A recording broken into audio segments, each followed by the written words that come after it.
The war had been going on for 17 years. 17 long, bloody years that had turned entire star systems into graveyards. Ships floated dead in the void between worlds. Planets that once held billions of lives now sat empty and burned. The space between the Dominion and the Terran Federation had become a killing ground where hope went to die. Princess stood at the observation deck of her father's flagship, the Eternal Throne. She was tall by standards, standing just over 7 feet with the silver hair and pale violet skin that marked her as royal blood. Her eyes were the color of polished gold, and they held a sadness that no amount of royal training could hide. She watched a distant nebula burn with the light of dying stars and thought about all the lives that had been lost. She had been just a child when the war started. Now she was a grown woman, and still the fighting continued. Behind her, the door to the observation deck slid open. She did not need to turn around to know who it was. The heavy footsteps and the smell of expensive wine told her everything. "Sister," said Crown Prince, his voice carrying the arrogance that came from being first in line for the throne. "Father wishes to speak with you." Did not turn around. About what? "The humans have sent another diplomatic envoy. They wish to discuss peace." This was not new. Both sides had attempted peace talks dozens of times over the years. They always failed. Too much blood had been spilled. Too many wounds remained fresh. Neither side was willing to give up what they had lost. "And why does father wish to speak with me about this?" asked. "I have no role in military or diplomatic matters." Laughed. It was not a pleasant sound. "Oh, but you do now, dear sister. The humans have made a very specific request. They want a marriage alliance." Finally turned to face her brother. Was massive even by standards, nearly 8 feet tall with shoulders as wide as a doorway. His silver hair was cut short in the military style, and his violet skin was marked with the ritual scars that showed his status as a warrior prince. "A marriage alliance," she repeated slowly. "Between whom?" "Between you and some human they are sending." His golden eyes sparkled with amusement. "Can you imagine? Our father's youngest daughter wed to one of those fragile little creatures. It is almost insulting." Felt something cold settle in her stomach. Marriage had always been a political tool among royalty. She had known since childhood that she would likely be married off to secure some alliance or another. But to a human, the very species her people had been fighting for almost 2 decades. "What did father say?" she asked. "He is considering it," shrugged his enormous shoulders. "The war has cost us greatly. Our outer colonies are struggling to maintain their populations. Our fleet is spread thin. If this marriage could bring genuine peace—" He trailed off, his expression darkening. "But I do not trust the humans. They are treacherous creatures, weak in body but cunning in mind." Had heard such talk her entire life. Humans were portrayed as vermin in propaganda. Small, fragile things that somehow kept surviving no matter how many were killed. They bred quickly and fought with a desperation that bordered on madness. They should have been conquered within the first year of the war. Instead, they had held the line for 17 years and showed no signs of breaking. "I will speak with father," said. She walked past her brother without another word, her long robes trailing behind her on the polished floor. The corridors of the Eternal Throne were vast and ornate, decorated with the trophies of 1,000 conquered worlds. Had ruled this section of the galaxy for 10,000 years. They had never encountered a species capable of standing against them for so long. Until the humans.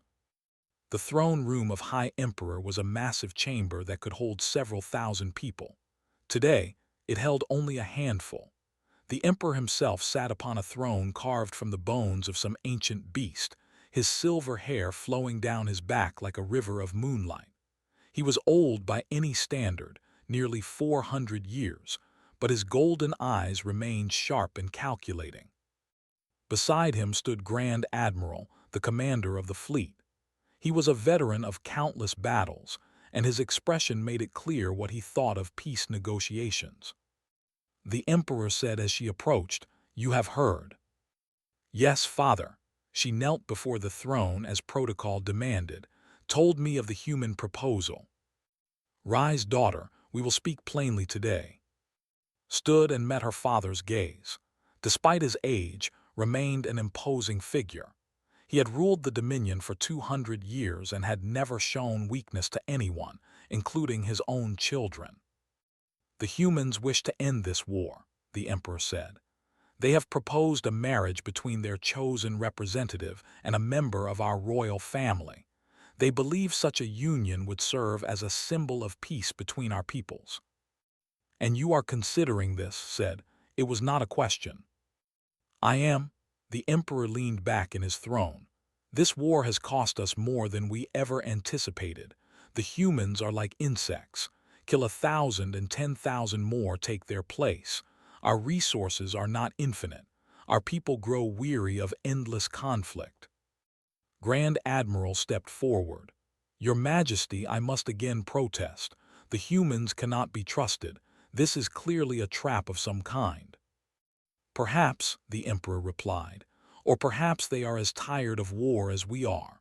He turned his attention back to, I have not yet decided whether to accept their proposal, but if I do, you would be the one to marry their representative.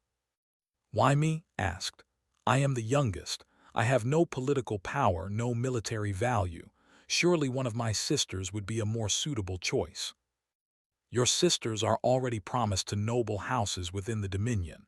Breaking those engagements would cause internal strife at a time when we can least afford it. The Emperor's expression softened slightly. And there is another reason. You have always been different from your siblings. You have questioned the war. You have shown compassion for the enemy. I believe you are the only one of my children who could make such a marriage work. Did not know how to respond to that. It was true that she had never shared her family's enthusiasm for the war. She had visited the wounded in hospitals. She had read reports of civilian casualties on both sides. She had looked at the numbers and seen not victory or defeat, but simply death on a scale that comprehension. When will the human representative arrive? She asked. 3 days from now. They are sending a single ship through the neutral zone. The Emperor paused. You will meet him and make your own judgment. If you find him completely unacceptable, I will consider other options. But I want you to approach this with an open mind. Yes, father. Bowed and left the throne room, her mind racing with questions that had no easy answers. The next 3 days passed in a blur of preparation. Servants fitted for formal robes. Advisors briefed her on human customs and physiology. She learned that humans were much smaller than, averaging only 5 to 6 feet in height. They were tragically short, rarely exceeding a century. They required more sleep than and consumed different types of food. She also learned about their military capabilities. Despite their physical weakness, humans had proven to be remarkably adaptive in combat. They used technologies that considered crude but effective. Their ships were smaller and less powerful than vessels, but they were also faster and more maneuverable. Human soldiers fought with a ferocity that had surprised commanders again and again. But what struck most was the psychological profile of the species. Humans formed deep emotional bonds with one another. They would sacrifice themselves without hesitation to protect those they cared about. They held grudges for generations but were also capable of remarkable forgiveness. They were, in short, a species of contradictions. On the morning of the 3rd day, dressed in her finest ceremonial robes, and made her way to the docking bay where the human ship would arrive. Her brother insisted on accompanying her, along with a full honor guard of 50 soldiers. We cannot appear weak, said as they waited. The humans must understand that this marriage is a gift we offer, not a sign of desperation. Said nothing.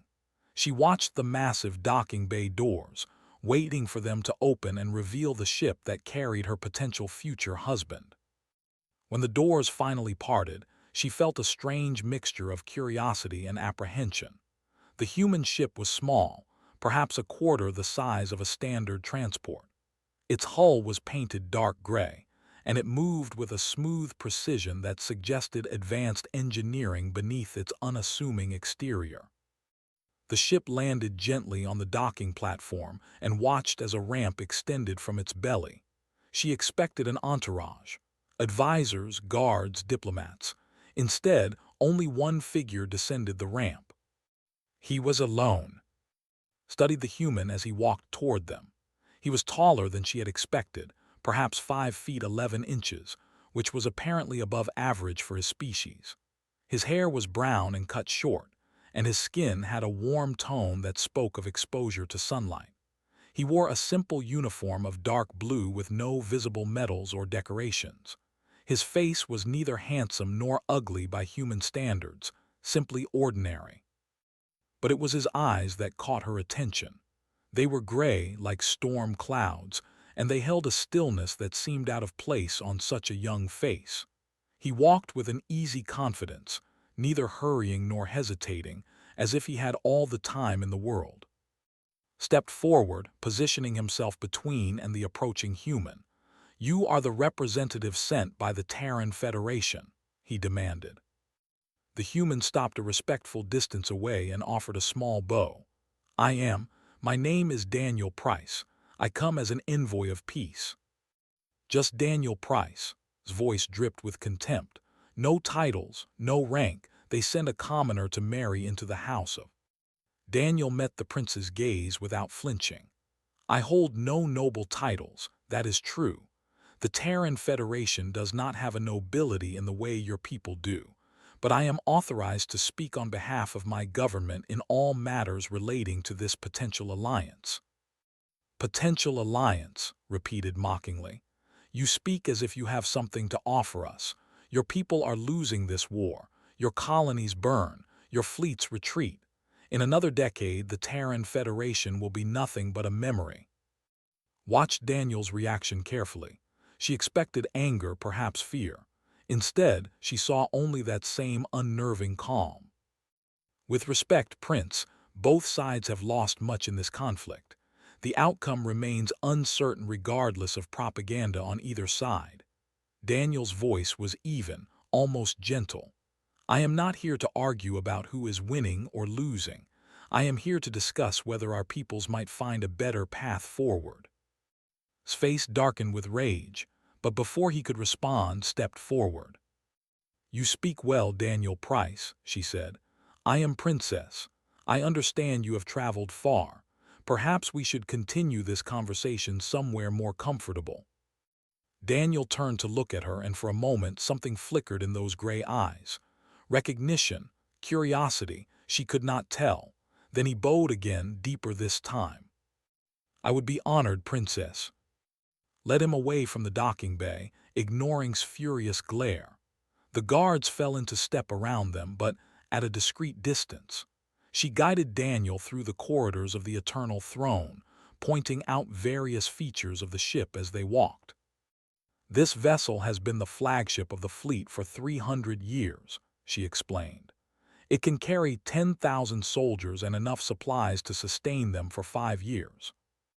"Impressive," Daniel said. "Human ships tend to be much smaller. We prioritize speed and maneuverability over raw size." "So I have heard," glanced at him sidelong. "You seem remarkably calm for someone in your position. You are surrounded by people who have been trying to kill your species for almost 2 decades. Daniel smiled slightly. It softened his features in a way she had not expected. "I have been in dangerous situations before, and to be honest, Princess, your hospitality so far has been better than I anticipated. My brother's hostility did not bother you. Your brother is a warrior who has lost friends and comrades to my people. His anger is understandable." Daniel paused. "But anger does not end wars. Only exhaustion or wisdom can do that."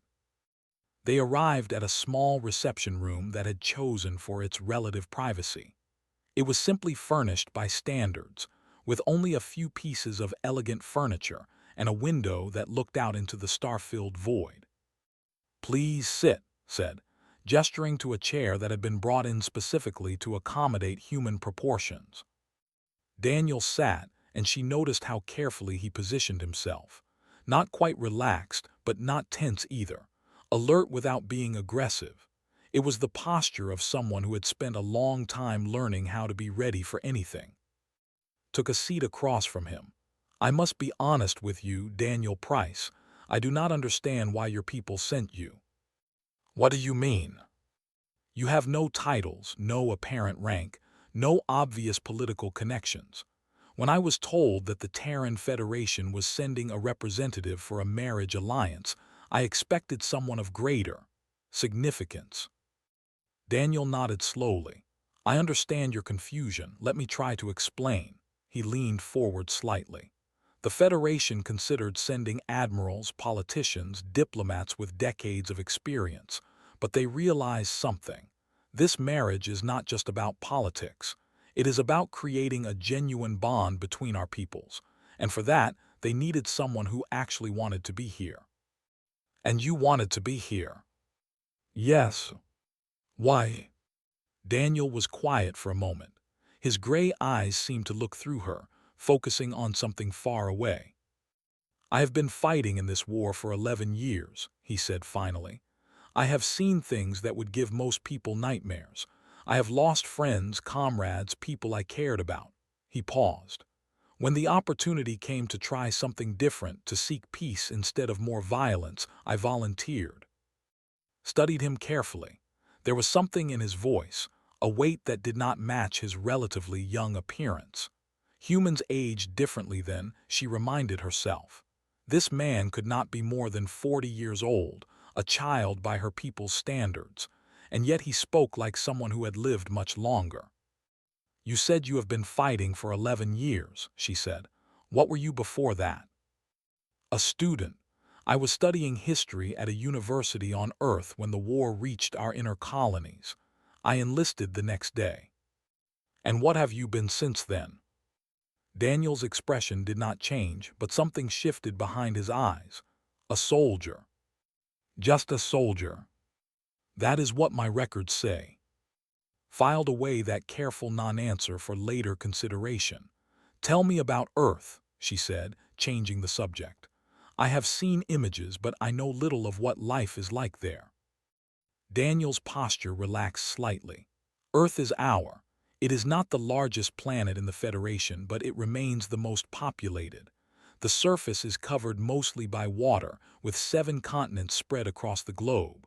The climate varies dramatically from region to region. Some areas are frozen year-round, while others are tropical paradise. It sounds beautiful. It is. A genuine warmth entered his voice. I grew up in a region called Kansas. It is in the middle of one of the continents, far from any ocean. The land there is flat and covered with fields of grain. During summer, the sky stretches forever in every direction, and you can watch storms roll in from hundreds of miles away. Tried to imagine such a place. Worlds tended to be dramatic, with towering mountains and deep oceans and forests that stretched to the horizon. The idea of a flat landscape seemed almost alien to her. Do you miss it? She asked. Every day, Daniel's smile faded. But I cannot go back, not until this war is over. There is too much still to be done. A servant entered the room carrying refreshments, traditional tea, and some human beverages that had been specially prepared for the occasion. Watched as Daniel accepted a cup of coffee, noting how naturally he handled the delicate glassware. May I ask you a question, Princess? Daniel said. Of course. Why did you agree to consider this marriage? Your brother made it clear that many in your family opposed the idea. You could have refused. Considered her answer carefully. Because I am tired of war, she said finally. I was a child when it began. I have grown up surrounded by death and loss. Every year, more of our young people die on distant battlefields for reasons that seem less clear with each passing season. She met his gaze directly. I do not hate your people, Daniel Price. I do not even know them. How can I hate someone I have never met?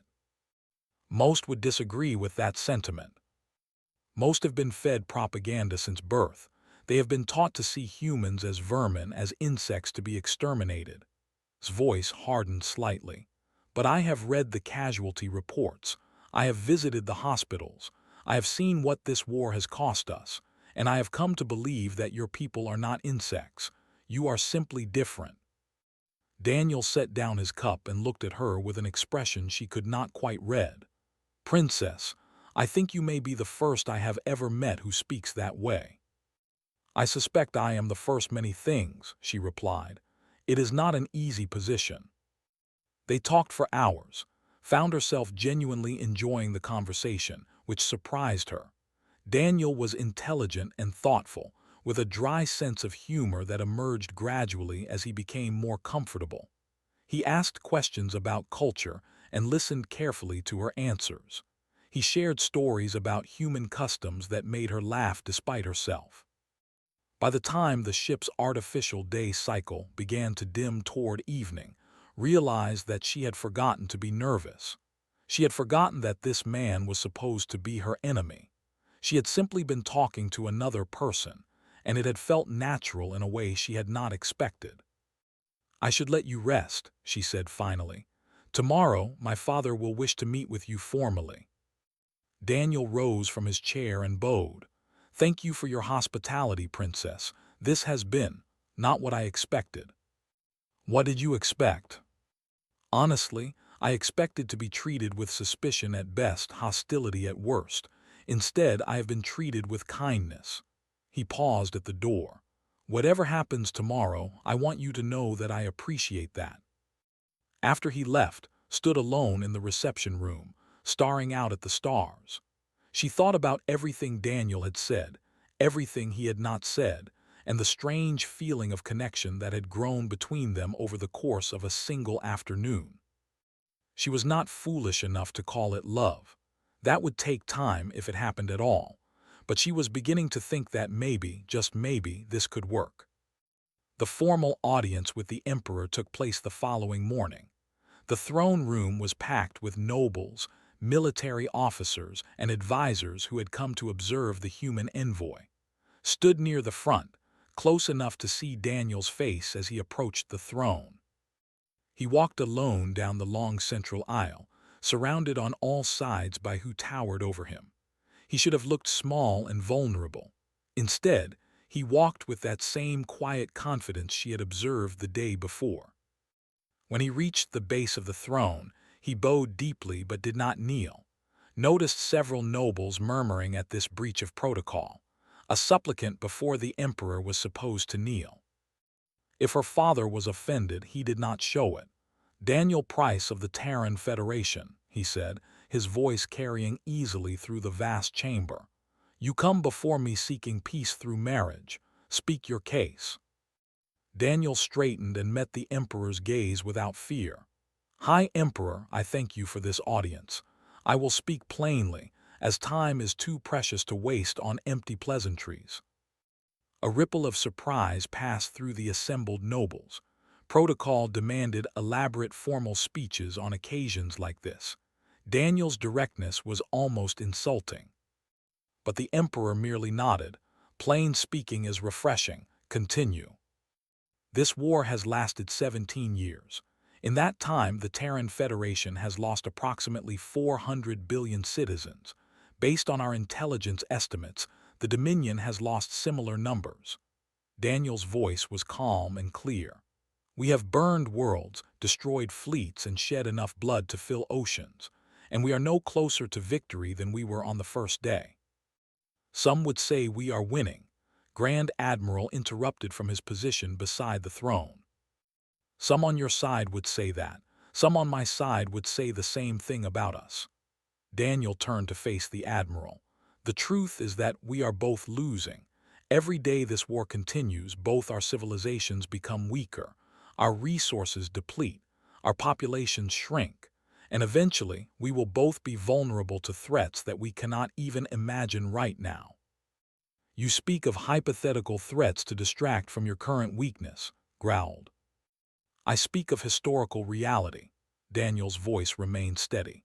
"Every great empire in human history has eventually fallen. Many fell not because of the enemies they were fighting, but because they exhausted themselves and became prey for new threats they had ignored."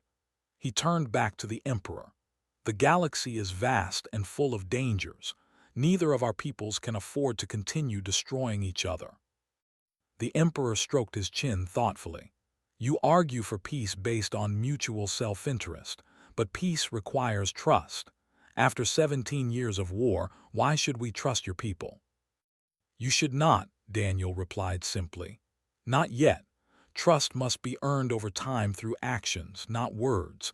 That is why we propose this marriage, not as an end in itself, but as a beginning, a symbol that both peoples can look to as proof that cooperation is possible. And you believe my daughter is the appropriate symbol. Daniel glanced toward, and she felt her heart skip slightly at the look in his eyes. I believe Princess is remarkable, he said. In the short time we have spoken, she has shown more wisdom and compassion than I have seen in many of my own leaders. If she is willing to take this step, I would be honored to walk beside her. The chamber fell silent. Such open praise of a royal from a human was unprecedented. Felt heat rising to her cheeks and fought to maintain her composure. The Emperor was quiet for a long moment.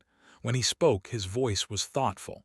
You speak well, Daniel Price, but words are easy. I would know more about who you are. He leaned forward slightly. What is your profession? What role have you played in this war? I'm a soldier, Your Majesty. Just a soldier, no rank, no commendations. My records would show me as a standard infantry officer. Nothing remarkable. Noticed something strange. When Daniel said those words, several of the human advisors who had been observing from the back of the chamber exchanged glances. Quick, subtle looks that suggested they knew something that did not. The Emperor noticed it too. His golden eyes narrowed. I sense there is more to your story than you are telling us. There is always more to every story, Daniel replied smoothly. But what matters now is not who I was before. What matters is who I can become. A husband, a partner, a bridge between our peoples. Before the Emperor could respond, a commotion erupted at the back of the chamber.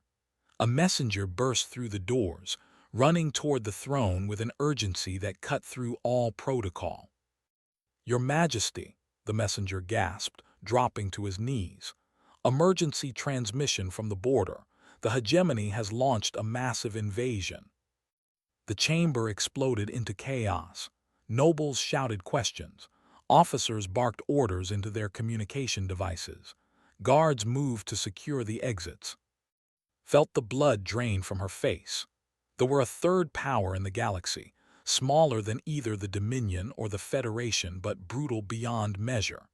They had been watching the war between humans and with hungry eyes, waiting for both sides to weaken. And now, apparently, they had decided the time was right to strike. Silence, the Emperor's voice cut through the noise like a blade. The chamber fell quiet immediately. Report, what is the situation? The messenger trembled as he spoke. They have attacked with 14, approximately 400 warships. They have struck 3 colony worlds and 2 Terran outposts. Casualties are estimated at 90,000 and rising. 90,000 dead. Felt sick. Those were not soldiers on a battlefield. Those were civilians, families, children who had nothing to do with any war. Where are our forces? The Emperor demanded. Most of our fleets are positioned along the Terran front, Your Majesty. The nearest substantial force is 3 days away. And the Terran forces? Similarly positioned. Neither side anticipated an attack from them. The Emperor turned to look at Daniel, and his expression was unreadable. It seems your warning about other threats was more timely than you knew. Daniel's face had gone pale, but his voice remained steady. This attack changes nothing about my proposal. If anything, it proves my point. While we have been fighting each other, others have been watching, waiting. They saw weakness and they struck. They struck at both our peoples, the Emperor said slowly, Terran and alike. Yes, because in their eyes, we are both enemies. We have been so focused on each other that we forgot we are not alone in this galaxy. Grand Admiral stepped forward. "Your Majesty, we must respond immediately. We should redirect our forces from the Terran front to counter the invasion. If we do that, it will leave our border with the Federation undefended," another officer pointed out. "The humans could take advantage of the situation." All eyes turned to Daniel. He stood alone in the center of the chamber, surrounded by giants who had been trying to kill his people for nearly 2 decades. The weight of the moment seemed to press down on him, but he did not bend. "The Terran Federation will not attack," he said quietly. "I cannot speak officially for my government, but I know my people. When they learn what they have done, their response will be rage, not opportunism." "And you expect us to trust your word?" demanded. "I expect you to recognize that we face a common enemy now." Daniel's voice hardened slightly. "They did not distinguish between and Terran when they killed those 90,000 people. They see us all as prey. We can continue fighting each other and let them pick us apart piece by piece, or we can do something unexpected." "And what would you suggest?" the Emperor asked. Daniel took a deep breath. "I suggest we announce the marriage alliance today, right now. Show the galaxy that humans can stand together against a common threat. It will not stop them immediately, but it will make them think twice about continuing their aggression." The chamber erupted into arguments. Some nobles supported the idea, seeing it as a strategic. Others condemned it as weakness, as surrender to human manipulation. The debate raged back and forth, growing louder and more heated with each passing moment. Through it all, watched Daniel. He stood perfectly still amid the chaos, his gray eyes moving from face to face as if memorizing every reaction. There was something predatory about the way he observed, something that did not match his claims of being just an ordinary soldier. Finally, the Emperor raised his hand for silence. "Come forward." She walked to the base of the throne, her heart pounding. "Yes, Father. You have spoken with this human. You have formed your own impressions. I would hear your counsel." Turned to look at Daniel. He met her gaze steadily, waiting. "I believe he is sincere," she said. "I believe his desire for peace is genuine. Whether his people can be trusted is another matter, but Daniel Price himself. Yes, I believe we can trust him." "And the marriage, would you accept it?" This was the moment. Knew that her answer would shape the future of two civilizations. She thought about all the death, all the suffering, all the years of pointless slaughter. She thought about thee and their brutal invasion. She thought about the children who had died in the attacks and human alike. And she thought about Daniel, standing alone and vulnerable in a room full of enemies, still trying to build bridges instead of walls. "Yes," she said, "I will accept the marriage." The Emperor nodded slowly.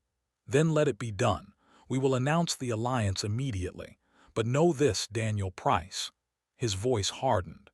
"If this is some elaborate human trick, if your people betray this trust, the consequences will be severe beyond anything you can imagine." Daniel bowed his head. "I understand, Your Majesty, and I accept full responsibility for my people's actions." The wedding was arranged with impossible speed. Normally, a royal marriage would require months of preparation, elaborate rituals and celebrations lasting for weeks.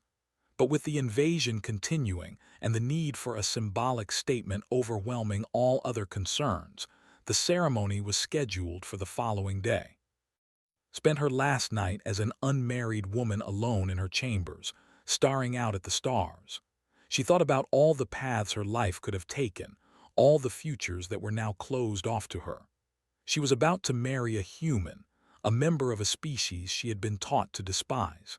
She was about to become a symbol of peace in a war that had consumed most of her life. A soft chime announced a visitor at her door. "Enter," she said. To her surprise, it was Daniel. He looked different somehow, less guarded than he had appeared in public. The weight in his eyes seemed heavier. "I apologize for the intrusion," he said. "I know it is not appropriate for me to visit you alone before the ceremony, but there is something I need to say." "Speak freely." Daniel walked to the window and stood beside her, both of them looking out at the infinite darkness. Tomorrow, we will be married. Our lives will be bound together by law and treaty. I want you to know that I will do everything in my power to make this marriage a true partnership, not just a political arrangement. That is a kind thing to say. It is a true thing to say. He turned to face her. I have seen too much death. I have caused too much death. This marriage, this chance for peace, it means more to me than you know.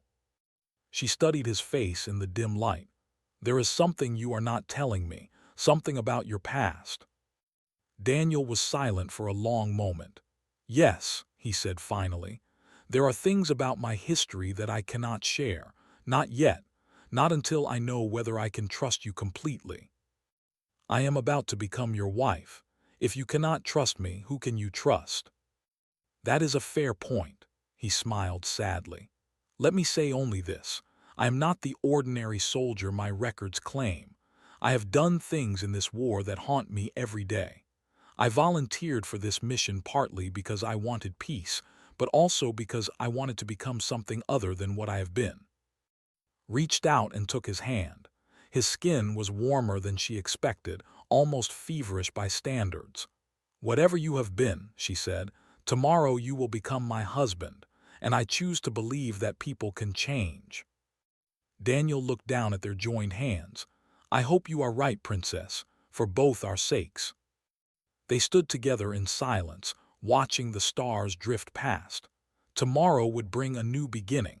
Neither of them could know what challenges lay ahead, what enemies would rise against them, what sacrifices would be demanded. But for this one quiet moment, there was only the two of them and the infinite darkness, and the small seed of hope growing in the space between. The wedding ceremony took place aboard a neutral station positioned exactly at the border between and Terran space.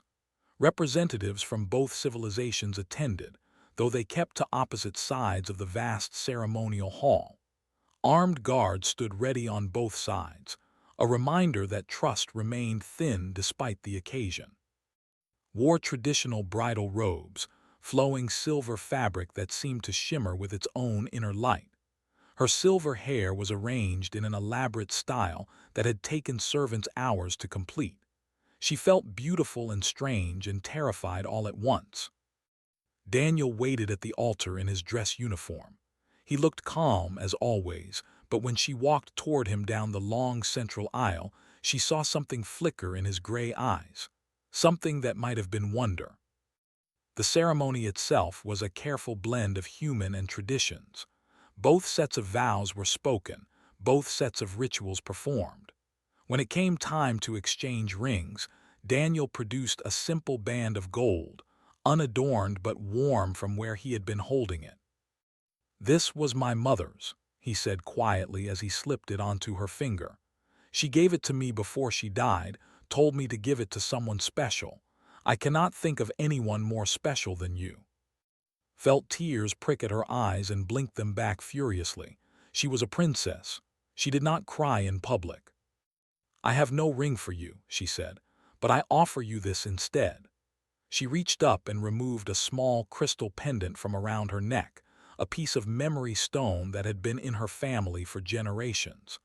This contains the hopes and dreams of my ancestors. I give it to you as a promise that I will build new hopes and dreams with you. Daniel accepted the pendant and fastened it around his own neck. I will treasure it always. The officiator pronounced them married, and a strange sound filled the hall. It took a moment to realize what it was. Applause from both sides. Not everyone was clapping. Many stood with crossed arms and scowling faces. Many humans looked uncomfortable and uncertain. But enough people on both sides were applauding that the sound echoed through the chamber like the first crack of ice breaking after a long winter. The reception that followed was awkward but surprisingly civil. Diplomats from both sides exchanged cautious pleasantries. Military officers discussed the threat in carefully neutral terms. And everywhere looked, she saw small conversations happening between people who had been killing each other just weeks before. It is working, she murmured to Daniel as they moved through the crowd. "It is a start," he agreed, "but we have a long way to go." As if to prove his point, an aide rushed up to them with an urgent message. "Princess, Ambassador Price, there is news from the front. They have launched a new offensive. They are moving toward the core worlds." Felt the fragile hope of the moment shatter like glass. "How many ships?" 400, advancing in formation. Our forces are still days away." "And Terran forces?" The aide hesitated. "We have 1 destroyer and 2 frigates in range. Against 400 enemy vessels, they would be slaughtered." Daniel's expression had changed. The calm was still there, but underneath it something else was rising, something cold and focused. "Send the ships," he said. Stared at him, 3 vessels against 400. That is suicide. Not the 3 vessels. Daniel turned to look at her, and for a moment she did not recognize the man she had just married. His gray eyes had gone hard and distant like chips of frozen steel. "Just me." "What are you talking about?" "There is no time to explain." He took her hands in his. "I meant everything I said about wanting peace, about wanting to be something other than what I was, but right now people are dying. Your people, my people, and I am the only one who can stop it. You cannot face 400 ships alone. It is impossible." Daniel smiled, but there was no warmth in it. "You said you believed people can change, but before I can change, I need to do this one last thing." He squeezed her hands gently. "Trust me, please." Before she could respond, he was gone, moving through the crowd with a speed and purpose that seemed inhuman. She tried to follow, but the mass of diplomats and officials blocked her path. By the time she reached the docking bay, his ship was already lifting off. It was the same small, dark vessel he had arrived in, the one that seemed designed to deflect attention. She watched it accelerate into the darkness and felt her heart clench with fear. What had she married? Who was Daniel Price really? And what was he about to do? Commandeered the fastest ship available at the station, a Terran courier vessel with engines that pushed the limits of known physics. The captain, a young woman named Lieutenant Amy, did not ask questions when demanded to follow her husband into battle. "Ma'am, I should warn you," Lieutenant said as they accelerated toward the conflict zone. "We are receiving sensor data from the front. The fleet is overwhelming. Whatever your husband is planning." "Show me." The main display flickered to life, showing a tactical overview of the battle zone. 400 warships spread across the system like a swarm of predators, each one bristling with weapons designed to tear through hull plating and flesh alike. Against them, the 3 Terran vessels looked like toys. And somewhere in that vast expanse of death, a single small ship was racing toward the enemy fleet. "There," Lieutenant said, highlighting a fast-moving signature on the display. "That is Ambassador Price's vessel. He is heading directly into the center of their formation." "Can we communicate with him?" Trying now, no response. Watched the small dot on the display, her heart pounding. She thought about everything Daniel had said, everything he had not said. She thought about the strange looks the human advisors had exchanged when he claimed to be just an ordinary soldier. She thought about the ghost of Meridian.